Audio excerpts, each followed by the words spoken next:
Hello again today, gang. I am doing a review.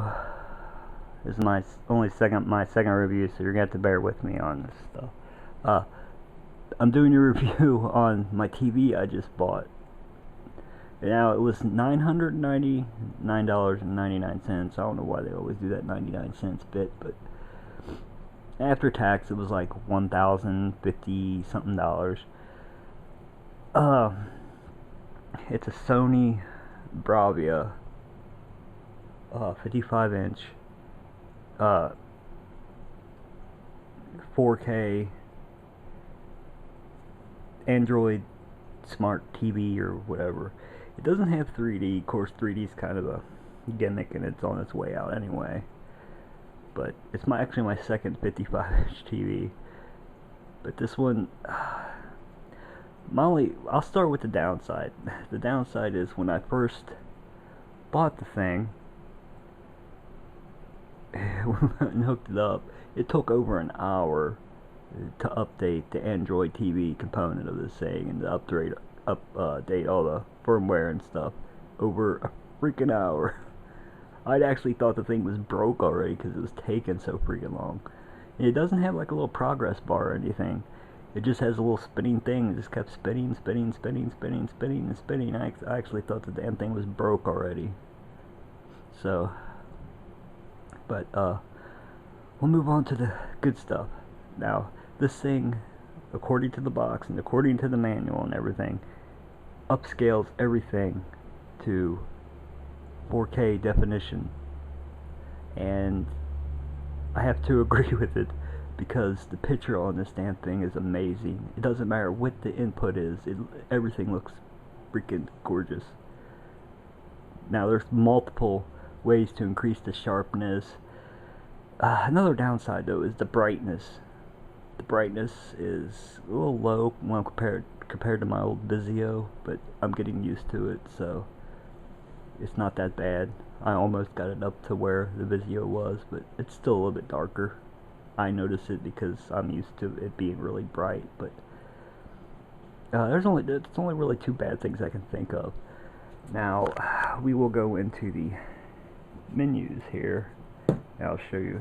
Hopefully you all can read it in this video. I might have to sharpen it up a little bit. Now for some reason they have a picture off thing, which actually turns the freaking picture on the TV off. I don't know why they have it, but they have it. There's a live football mode, which changes all the settings to work best with watching like live sports. Here's the picture adjustments. I'll click on that. Now there's these preset picture modes. Now, to have the upscaling to 4K, the input has to be 1080p to be able to upscale to 4K. But my receiver, my Sony receiver over here, actually already upscales everything to 1080p, so everything's automatically upscaled to 4K. So, and my TV and receiver kind of interact with each other, because if I turn the speakers on here, it'll turn them off on my receiver. If I turn them off over here, it'll turn them on my TV, which can be kind of annoying. But auto picture mode, I leave it off, because if you turn it on, it automatically changes the picture mode to graphics, which I don't know what that means. I got my brightness set on max. Here's just some of the quick things. Go to advanced. Here's the brightness adjust. The black level on this thing is really, really good. Of course, I have it turned down some so I can get a little bit more brightness out of it. And there's the advanced contrast black adjust. I got all those turned off because I want a little bit brighter. Here's the color. Really not much to say about this other than color temperature. Advanced color temperature lets you let you put in an advanced your own color temperature, which lets you adjust all the RGB and stuff manually. Okay, now here is clarity, which is where all the fun's at. I got sharpness on max. Reality creation, that actually sharpens the picture even more and ups the resolution even more. I got mine set on 70 because if you set it too high, it kind of everything, all the edges kind of pop a little bit too much, and it looks like everything's embroidered or something like that. Now, mastered in 4K, which is the upscaling to 4K resolution. Of course, I have that on. Like I said, it's only available in Cinema Pro and Cinema Home, and you have to have a 1080p input for it to upscale to 4K.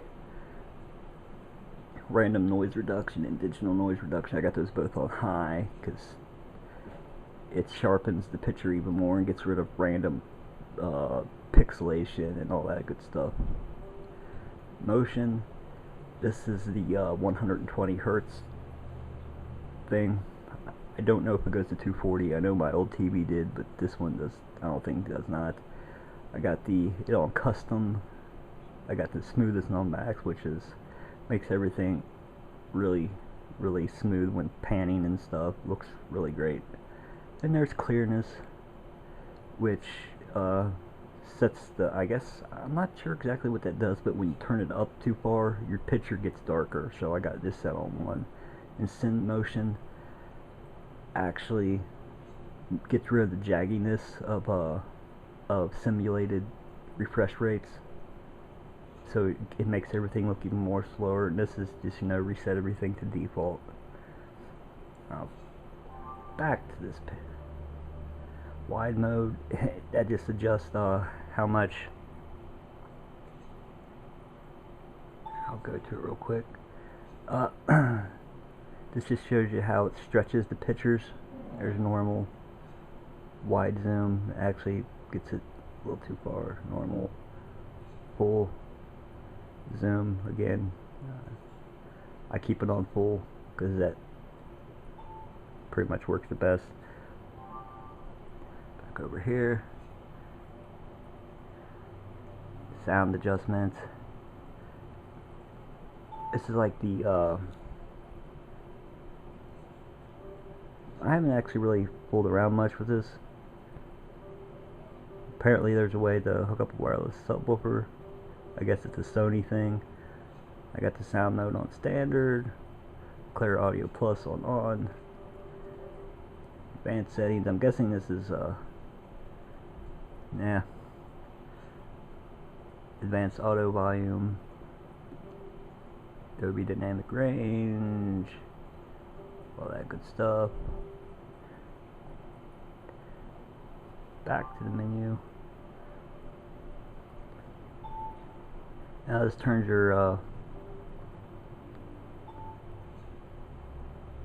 I don't know why it freaking was on that, but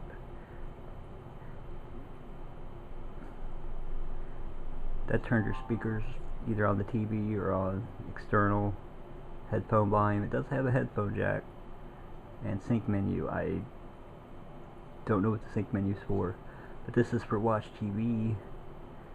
This is for Twitter, and this is for, I guess,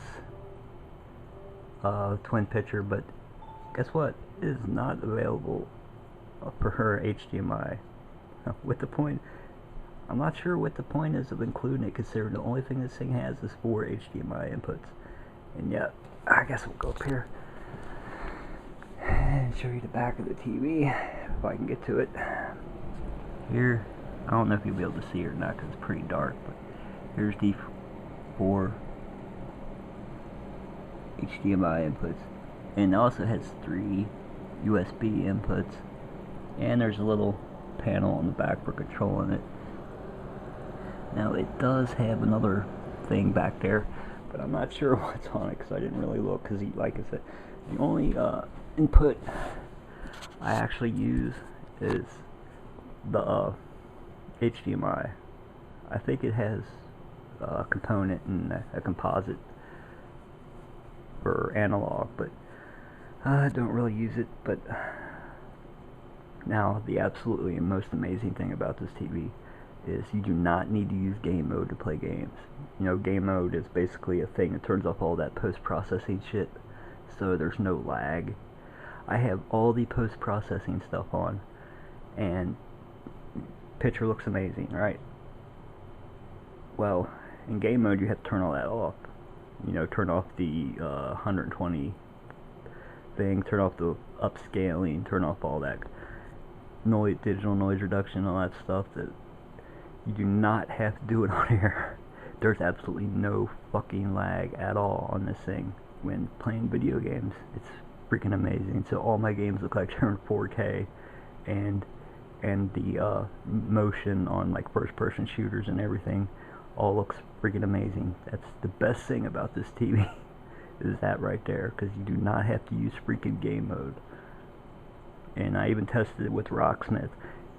There's no input lag at all in between me playing the note on Rocksmith and registering it on the game, so there's no lag whatsoever, and it is freaking amazing. I will give this TV a 9.5 out of 10 if I had a rating system, which I don't. But anyway, if anyone's interested in buying it, it's a Sony Bravia 55-inch 4K upscaling TV. It's awesome. Go buy one if you have the money. Thanks for watching.